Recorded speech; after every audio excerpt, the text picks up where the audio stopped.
ایک اور بات بہت توجہ کیجیے، اللہ تعالی ہدایت دے. یاد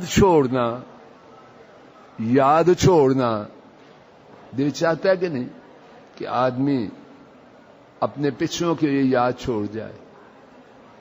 انسان میں فطرت میں یہ بات ہے، لیکن ستیہ ناس ہو شیطان کا، اور اللہ ہدایت دے انسانوں کو.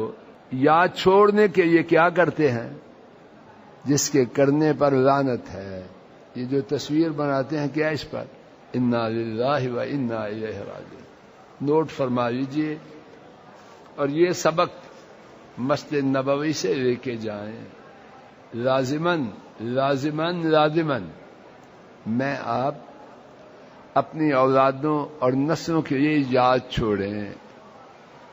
وہ یاد چھوڑیں کہ اللہ تعالیٰ کی لعنتیں ہوں اور رسول کریم صلی اللہ علیہ وسلم نے اس کام پر لعنت کی.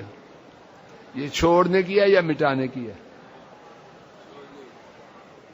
ابراہیم علیہ السلام نے یاد چھوڑی.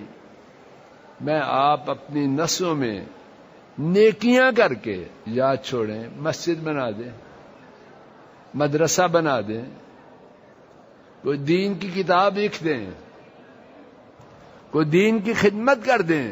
یاد بھی رہے اور نسلیں شاید اس بنائی ہوئی مسجد کی وجہ سے، اس بنائے ہوئے دینی ادارے کی وجہ سے، اس کی ہوئی نیکی کی وجہ سے ان کا دل بھی نیکی کی طرف کھنچ آئے. اور یہ جو تصویر ہے لعنتیوں کا کام، اس کو بطور یاد چھوڑنے میں خیر ہے یا شر ہے؟